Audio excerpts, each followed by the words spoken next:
스님 말씀.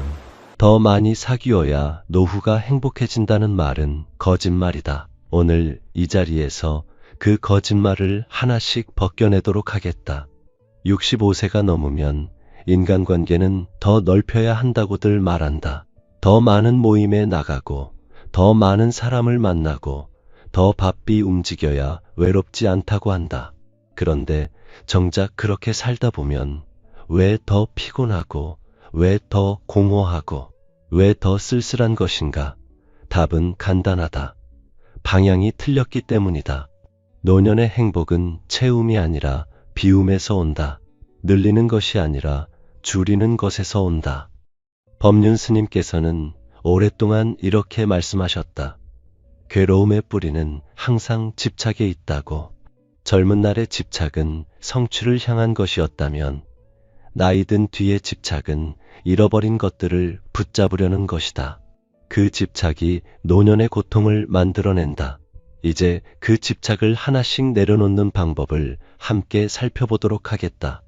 오늘 영상이 여러분의 남은 인생을 바꿀 수 있는 중요한 내용을 담고 있다고 생각하신다면 아직 구독 버튼을 누르지 않으신 분들은 지금 바로 구독 버튼과 좋아요를 눌러주시고 알림 설정도 해주시기 바란다.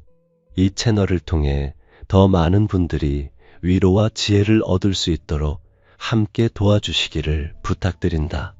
자, 이제 시작하겠다. 65세부터 반드시 줄여야 할 5가지, 지금 바로 알아보도록 하겠다. 그런데 시작하기에 앞서 한 가지 먼저 이야기를 나누고 싶다. 우리는 왜 나이가 들수록 더 많은 것을 붙잡으려 하는가? 젊은 날에는 앞만 보고 달려가면서 적어도 미래에 대한 기대가 있었다. 내일은 더 나아지겠지. 내년에는 더 좋아지겠지 하는 희망이 있었다. 그런데 인생의 후반부에 접어들면 그 희망보다 두려움이 먼저 고개를 든다. 잃어버리는 것들이 하나 둘씩 눈에 보이기 시작하면서 그것들을 붙잡으려는 손이 더 세게 움켜쥔다. 그러나 생각해보라. 손을 더 세게 쥐면 쥘수록 혈액순환이 안 되고 손이 더 아파진다. 관계도, 감정도, 집착도 마찬가지이다. 더 세게 붙잡을수록 오히려 더 아파진다. 그렇다면 어떻게 해야 하는가? 쥔 손을 살며시 펼치는 것이다. 그것이 비움이고 그것이 지혜이다. 부처님께서 이 세상에 오셔서 가장 먼저 깨달으신 것이 무엇인가? 인생이 고통이라는 것이다. 그런데 그 고통의 원인이 탐욕과 집착이라는 것도 깨달으셨다. 그리고 그 탐욕과 집착을 내려놓을 때 비로소 평화가 온다는 것을 가르쳐 주셨다. 이것이 2500년이 넘은 지금도 여전히 유효한 진리이다. 65세 이후의 삶에 이 진리를 어떻게 적용할 것인가? 지금부터 함께 살펴보도록 하자. 첫 번째, 줄여야 할 것은 바로 관계의 숫자이다. 어떤 여성이 법륜 스님을 찾아와 이렇게 물었다. 자식들은 다 떠나고 친정 식구들도 하나 둘씩 먼저 세상을 떠나고 있습니다. 그래서 외로움이 너무 두렵습니다. 더 많은 모임에 나가고 더 많은 사람을 만나야 할 것 같은데 어떻게 하면 좋겠습니까? 그러자 법륜 스님께서는 잠시 침묵하시더니 이렇게 말씀하셨다. 외로움이 두렵다면 외로움의 반대가 무엇인지부터 생각해 보십시오. 사람이 많으면 외롭지 않다고 생각하시는지요? 그것은 착각입니다. 세상에서 가장 외로운 사람은 북적이는 인파 속에 홀로 서 있는 사람입니다. 진정한 고독의 반대는 관계의 숫자가 아니라 관계의 깊이입니다. 그렇다. 나이가 들수록 우리는 관계의 양에 집착한다. 모임이 많을수록, 아는 사람이 많을수록, 전화가 자주 올수록 살아있는 느낌이 든다고 착각한다. 그러나 그것은 착각이다. 구독과 좋아요, 알림 설정. 관계의 수가 많다고 외로움이 사라지지 않는다. 오히려 그 반대일 때가 많다. 연꽃을 보라. 연꽃은 수많은 꽃잎을 달고 피어나지 않는다. 딱 필요한 만큼의 꽃잎만으로 그 아름다움을 완성한다. 그 꽃잎 하나하나에 생명의 힘이 온전히 깃들어 있다. 만약 연꽃이 꽃잎을 수백 장 달고 핀다면 어떻겠는가? 무게를 이기지 못해 꽃줄기가 꺾이고 말 것이다. 인간관계도 마찬가지이다. 70세가 넘으면 관계의 숫자보다 관계의 무게를 생각해야 한다. 불교에서는 인연을 소중히 여기라고 가르친다.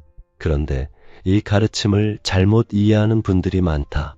인연을 소중히 한다는 것은 모든 인연을 붙잡아 두라는 뜻이 아니다. 오히려 어떤 인연은 놓아 보냄으로써 그 인연을 진정으로 귀하게 여기는 것이다. 끝날 때가 된 인연을 억지로 붙잡으면 그것은 더 이상 아름다운 인연이 아니다. 서로를 구속하는 굴레가 된다. 법륜 스님께서는 이런 말씀을 자주 하셨다. 인연이라는 것은 자연스럽게 맺어지고 자연스럽게 흘러가는 것이다. 억지로 붙잡으면 집착이 되고 집착은 곧 괴로움이 된다. 나이가 들면 솔직해져야 한다. 어떤 관계가 나를 살리는 관계이고 어떤 관계가 나를 소진시키는 관계인지 분명히 볼 수 있어야 한다. 만날수록 활력이 솟아나고 헤어지고 나서도 마음이 따뜻한 사람이 있는가? 그 사람과의 인연은 깊이 가꾸어야 한다. 반면에 만나고 나면 기운이 빠지고 집에 돌아와 앉으면 괜히 허탈한 사람이 있는가? 그 관계는 천천히 정리해 가는 것이 맞다. 이것이 냉정함이 아니다. 지혜이다. 65세부터는 관계의 양을 줄이고 관계의 질을 높이는 일에 집중하도록 하라. 그것이 노년을 진정으로 풍요롭게 하는 첫 번째 길이다. 나이가 드는 것은 잃어가는 것이 아니라 정제되어 가는 것이다. 금을 불로 녹이면 불순물이 빠져나가고 순금만 남는다. 인간관계도 세월의 불꽃 속에서 불순한 것들이 걸러지고 진짜만 남아야 한다. 그래야 노년이 아름다워진다. 한 가지 실천을 해보도록 하라. 지금 당장 머릿속에 자주 만나는 사람들을 떠올려 보라. 그 중에서 만남 이후에 마음이 가벼워지는 사람이 누구인지, 반대로 만남 이후에 마음이 무거워지는 사람이 누구인지 가만히 살펴보라. 판단하고 결정하지 않아도 된다. 그냥 알아차리는 것으로도 충분하다. 알아차림이 있을 때 비로소 지혜로운 선택이 가능해진다. 두 번째, 줄여야 할 것은 바로 내 곁에 두는 부정적인 에너지이다. 어떤 분이 이런 이야기를 털어놓은 적이 있다. 함께 모이는 친구 중 한 명이 항상 불평이 많다. 세상이 왜 이렇게 됐느냐? 젊은 것들은 왜 저러냐? 정치는 엉망이고 경제는 나락이고 아이고 살기 힘들다. 요즘 몸도 안 좋고 이것저것 다 아프다. 그 친구와 두세 시간을 보내고 나면 자신도 모르게 마음이 무거워지고 세상이 온통 암울하게 느껴진다는 것이다. 그런데 그 친구와의 인연이 수십 년이나 되어서 차마 멀리하지 못하고 있다고 했다. 법륜 스님께서는 이런 분들에게 이렇게 말씀하신다.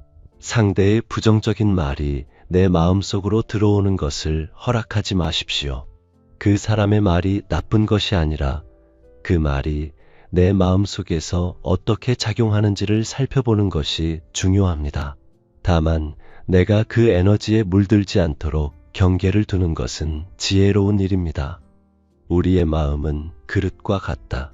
좋은 것으로 채우면 좋은 향기가 나고 나쁜 것으로 채우면 나쁜 냄새가 난다.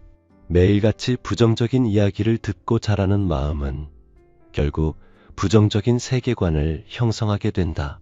이것이 마음의 법칙이다. 불교에서는 이것을 훈습이라고 한다. 향기로운 나무 곁에 있으면 내 옷에도 향기가 배어들고 생선 가게 옆에 있으면 내 옷에도 비린내가 배어드는 것과 같다. 우리가 어떤 에너지를 가진 사람들 곁에 머무르느냐에 따라 나도 모르는 사이에 내 마음이 그 빛깔로 물들어간다. 이 세상에는 두 종류의 사람이 있다. 만날수록 내 안의 빛을 꺼뜨리는 사람이 있고, 만날수록 내 안의 빛을 밝혀주는 사람이 있다. 65세가 지나면 이 두 종류를 분명히 구별할 수 있어야 한다. 그리고 빛을 꺼뜨리는 쪽에서 멀어지는 용기를 가져야 한다. 그런데 한 가지 오해하지 말아야 할 것이 있다. 부정적인 에너지를 가진 사람을 나쁜 사람으로 여기거나 그 사람을 미워하거나 그 사람에게 상처를 주어야 한다는 뜻이 아니다. 다만 그 사람과 보내는 시간의 양과 깊이를 조절하는 것이다. 멀리하되 미워하지 말고 경계를 두되 차갑게 대하지 말라. 또 한 가지 중요한 것이 있다.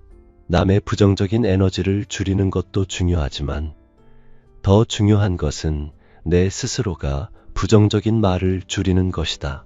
나 자신이 바로 내 가장 가까운 이웃에게 부정적인 에너지를 퍼붓는 사람이 되고 있지는 않은지 돌아보도록 하라.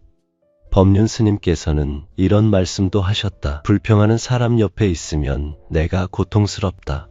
그러나 내가 불평하는 사람이 되면 내 옆에 있는 모든 이가 고통스러워진다. 둘 다 피해야 한다.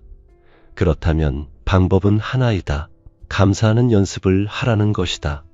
65세가 넘어 지금도 눈이 보이고 귀가 들리고 두 다리로 걸어 다닐 수 있다면 그것이 얼마나 큰 축복인지 생각해보라.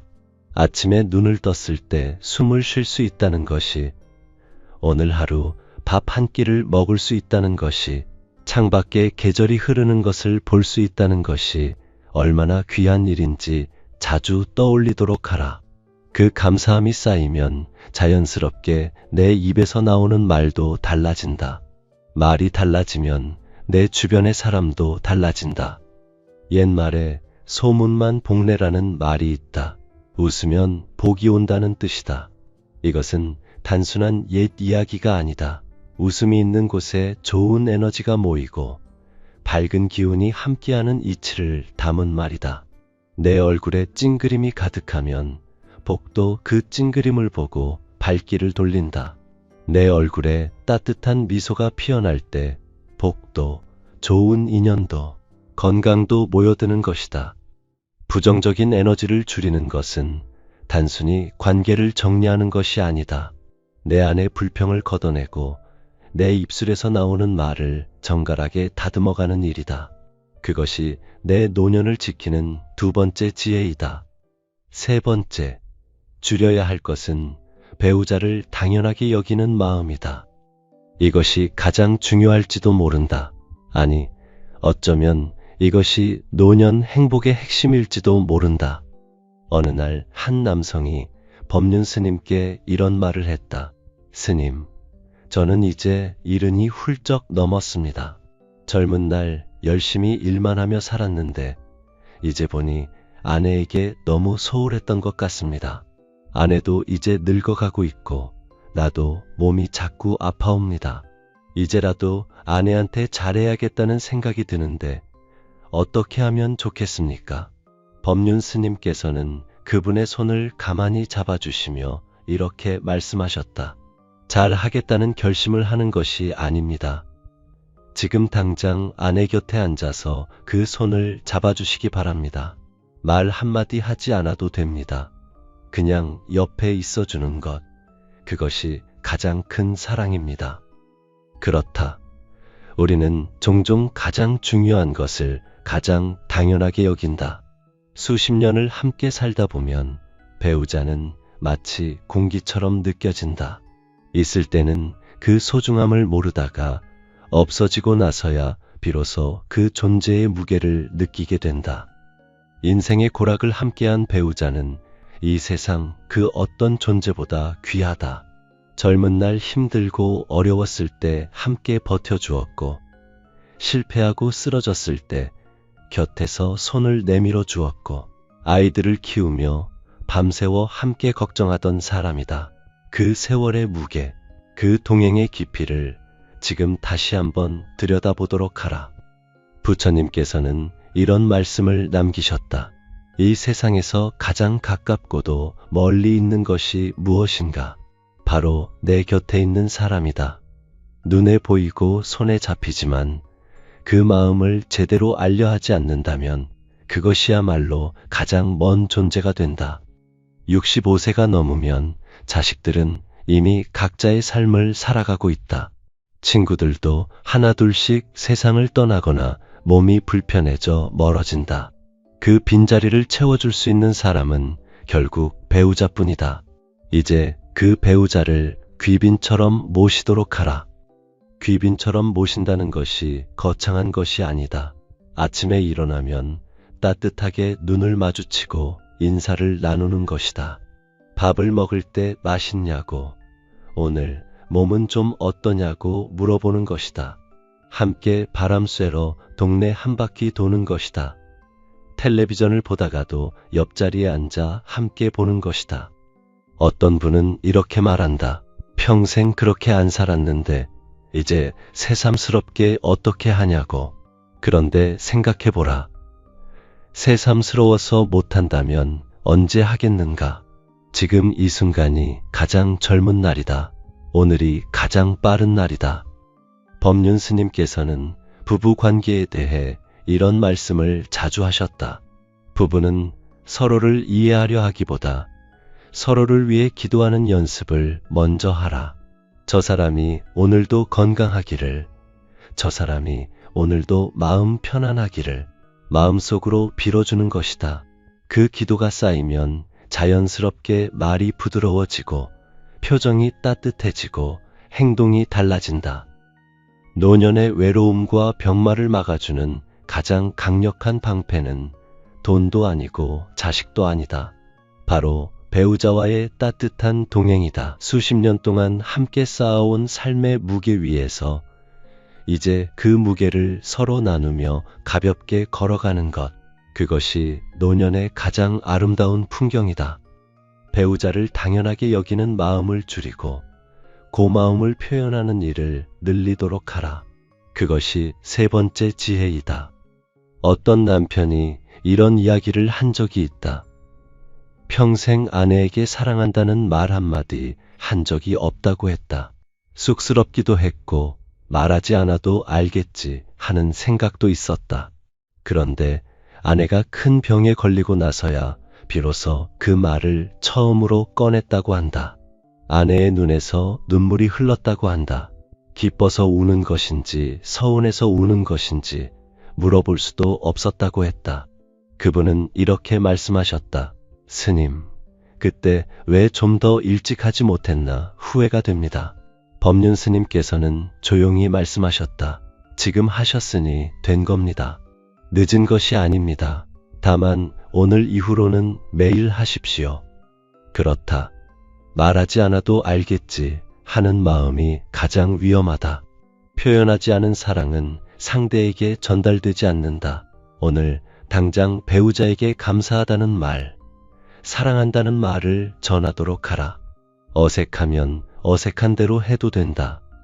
그 어색함 속에 진심이 담겨 있다. 네 번째, 줄여야 할 것은 나 자신을 함부로 대하는 습관이다.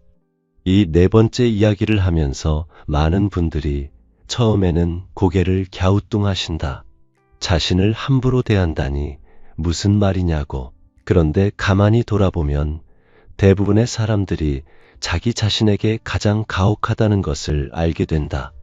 어떤 할머니 한 분이 법륜 스님의 증문즉설 자리에서 이런 이야기를 하셨다.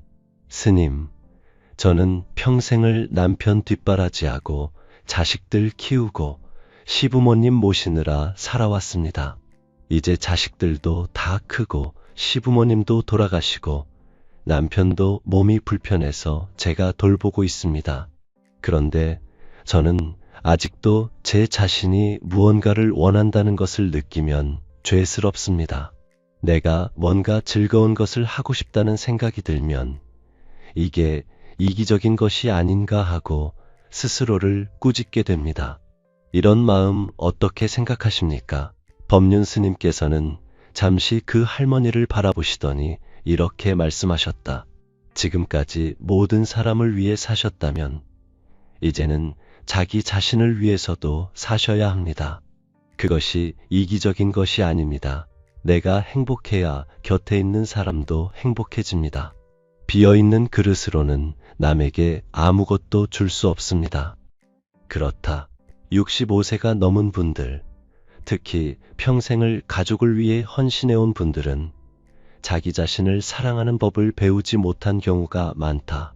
아니, 그것이 미덕이라고 배우며 살아왔다. 자신을 내세우는 것은 이기적인 것이고 자신의 욕구를 표현하는 것은 부끄러운 것이라고 여겨왔다. 그러나 이제는 달리 생각해야 한다.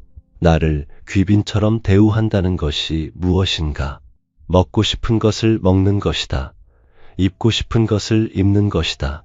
가고 싶은 곳에 가는 것이다. 해보고 싶었던 것을 해보는 것이다. 어떤 분은 자신이 좋아하는 꽃을 사오는 것도 낭비라고 생각하며 수십 년을 살아오셨다.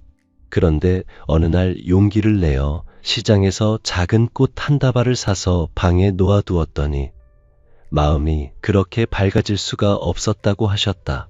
그 작은 꽃 한 다발이 수십 년 동안 메말라 있던 무언가를 적셔준 것이다. 자신을 사랑한다는 것은 거창한 것이 아니다. 아침에 일어나서 거울을 보며 오늘도 잘 살아보겠다고 다짐하는 것이다.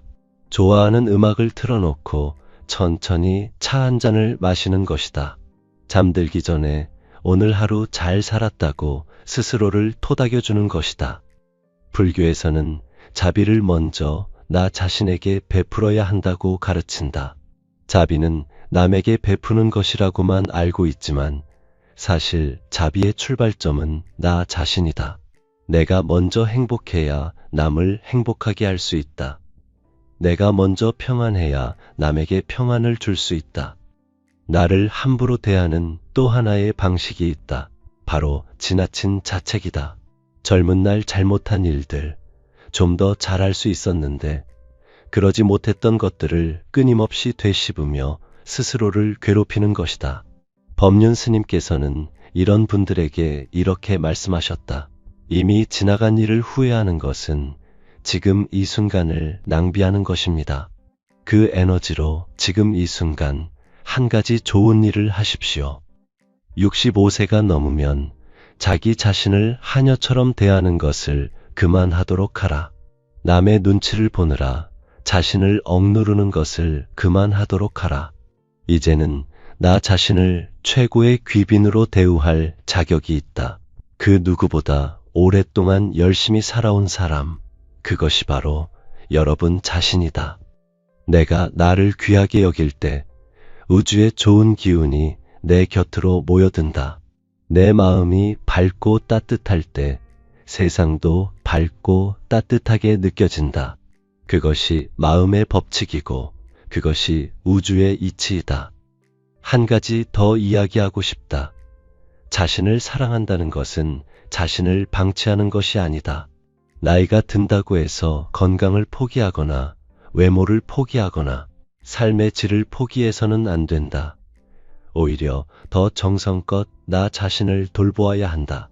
규칙적으로 걷고 좋은 것을 먹고 충분히 자고 내 마음을 들여다보는 시간을 가지는 것, 이것이 자기 사랑의 실천이다.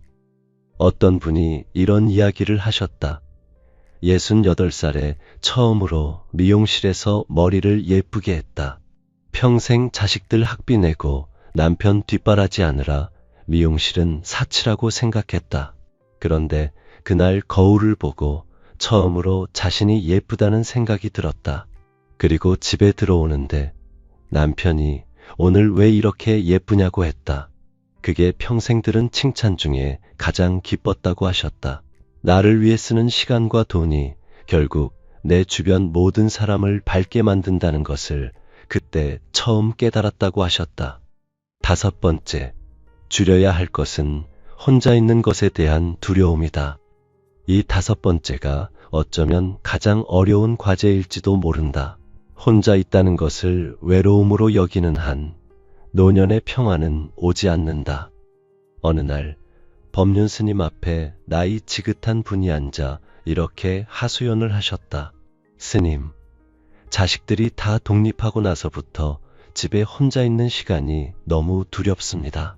텔레비전을 켜도 공허하고 전화를 하려 해도 괜히 폐를 끼치는 것 같고 시간이 안 가서 미칩니다.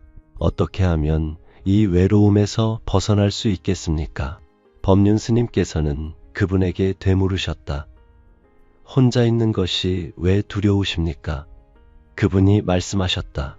아무도 없으니 쓸쓸하지요. 그러자 스님께서 말씀하셨다.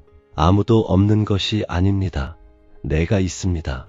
평생 남들을 위해서만 살아오셨는데 이제 처음으로 온전히 나 자신과 마주 앉을 시간이 생긴 것입니다. 그 귀한 시간을 두려워하지 마시고 반기십시오. 그렇다. 혼자 있는 시간은 두려워해야 할 것이 아니라 누려야 할 것이다. 이것을 고독의 황홀경이라고 할 수 있다. 아무도 없는 고요한 공간에서 내 마음의 깊은 곳과 마주 앉는 그 순간의 평화를 말하는 것이다. 나무를 보라. 봄이 되면 꽃을 피우고 여름이 되면 무성한 잎을 자랑하며 가을이 되면 열매를 맺는다. 그런데 겨울이 되면 나무는 모든 것을 다 내려놓고 홀로 서 있다. 그 홀로 선 겨울나무가 볼품없어 보이는가? 아니다. 가장 솔직하고 가장 진실한 모습이다. 잎도 없고 꽃도 없지만 그 앙상한 가지 하나하나에 봄을 기다리는 생명의 힘이 깃들어 있다. 인간의 고독도 이와 같다. 혼자 있는 시간이 충분한 사람은 타인과 함께하는 시간이 더 풍요로워진다. 자신의 내면이 충분히 채워져 있는 사람은 상대에게 무언가를 요구하지 않는다. 그냥 함께 있는 것만으로도 따뜻하다. 반면에 혼자 있는 것을 못 견디는 사람은 타인에게 끊임없이 무언가를 요구하게 된다. 관심을 달라고, 시간을 내달라고, 나를 알아달라고. 그것이 상대를 지치게 하고 결국 관계를 멀어지게 만든다. 법륜 스님께서는 홀로 있는 것의 가치에 대해 이런 말씀을 하신 적이 있다. 진정한 수행은 많은 사람들과 함께할 때보다 혼자 조용히 앉아 내 마음을 들여다볼 때 시작됩니다. 그 고요한 시간 속에서 자신이 누구인지, 무엇을 원하는지, 어떻게 살고 싶은지를 알게 됩니다. 혼자 있는 시간을 어떻게 보내면 좋은가? 가장 먼저 권하고 싶은 것은 산책이다. 매일 아침 또는 저녁, 동네 한 바퀴를 천천히 걷는 것이다. 걸으면서 아무 생각도 하지 않아도 된다. 그냥 발밑의 땅을 느끼고 불어오는 바람을 느끼고 하늘의 색을 보는 것이다. 그 순간순간이 살아있다는 증거이다. 그리고 혼자만의 취미를 가지도록 하라. 글을 쓰는 것도 좋고 그림을 그리는 것도 좋고 화분을 가꾸는 것도 좋다. 특별히 잘해야 할 필요가 없다. 그냥 내가 좋아서 하는 것이면 된다. 그 안에서 내 삶의 의미를 찾아가는 것이다. 또한 명상을 해보도록 하라. 거창한 것이 아니다. 아침에 눈을 떠서 5분, 숨을 고르고 오늘 하루에 감사한 것, 3가지를 마음속으로 떠올려 보는 것만으로도 충분하다. 그 작은 명상이 하루를 다르게 시작하게 해준다. 백장회에 선사라는 분이 계셨다. 어느 날 제자가 이렇게 물었다. 스님, 이 세상에서 가장 기특한 일이 무엇입니까? 선사께서는 이렇게 답하셨다. 독좌대봉이다. 홀로 높은 봉우리에 앉아 있는 것이다.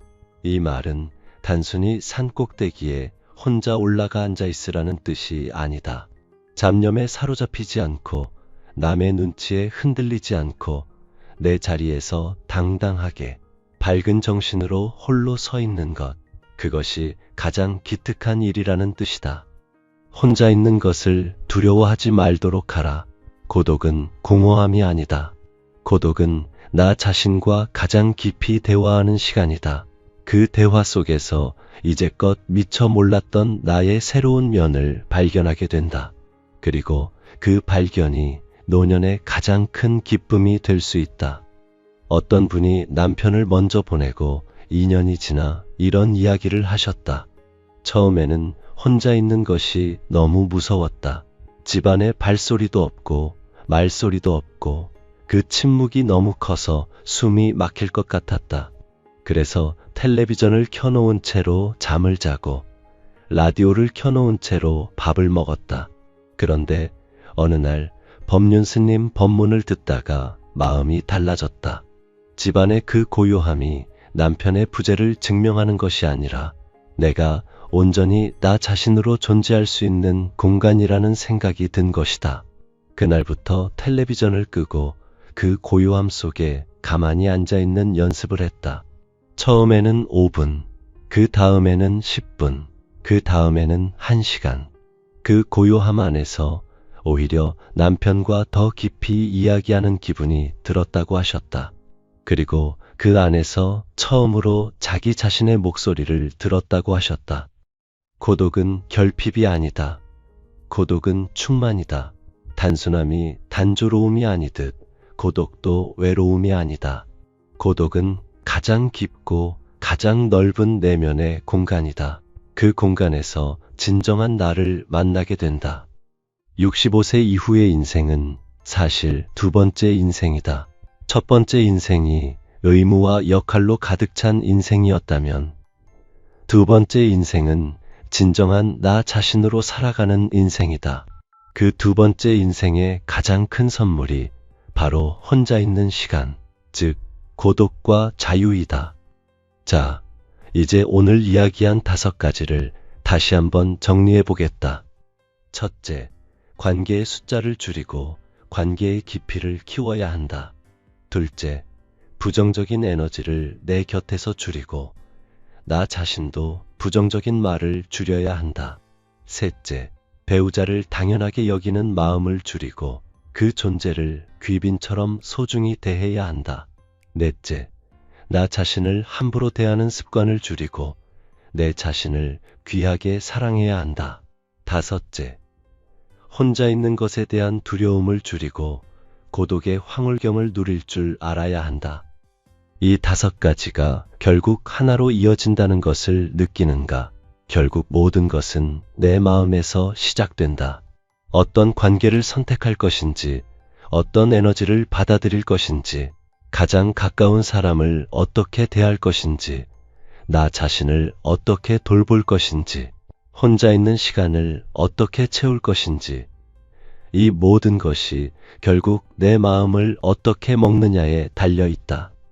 한 생각이 내 삶을 바꾼다. 한 결심이 내 노년을 바꾼다. 지금 이 순간 내가 어떤 생각을 품고 어떤 마음을 먹느냐가 앞으로의 나날을 결정한다.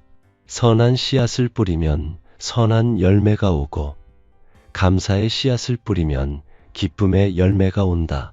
이것이 업의 법칙이고 인과의 이치이다.